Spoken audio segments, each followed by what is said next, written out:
what would be an Achilles setback? I know you're not treating the guy, but what have you seen? So, most common is a infection or issue with a local suture or stitch. You can have a stretching of it. So it's supposed to be under tension. So if you stretch it and push it too far, it's no longer under tension. And that usually is not good.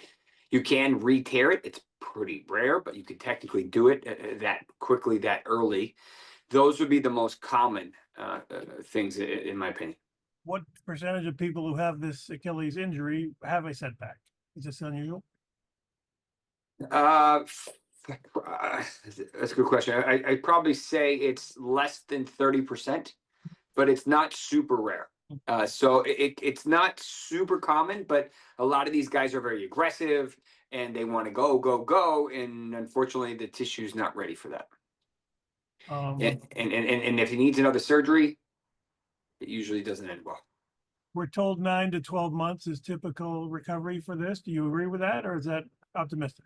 It in the original one, yes. If they have to go another round, he'll miss 25. Yeah, he'll miss 25 because it'd be very challenging to come back in 25. Aaron Rodgers had this, didn't seem to move as well afterward. Correct. That typical. Kirk Cousins had this, still hasn't really moved as well. Not really known as a mobile guy. Neither really were, but you could definitely see and the difference between the two. I have to see which one this was for Watson, but Rodgers was on his front foot.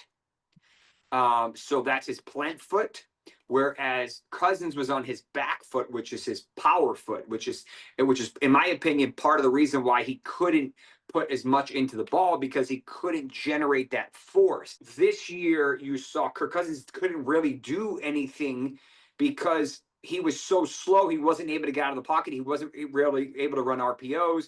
He wasn't able to roll out because the linemen are faster than him. So he couldn't even generate enough separation. You know, Watson used to be a runner early in his career. He was a great runner. But he's had bilateral ACL tears. He's had now an Achilles tear. So some of those start to stack. And the question is he able to generate enough separation from, would-be sacker to be able to put the ball where it needs to go?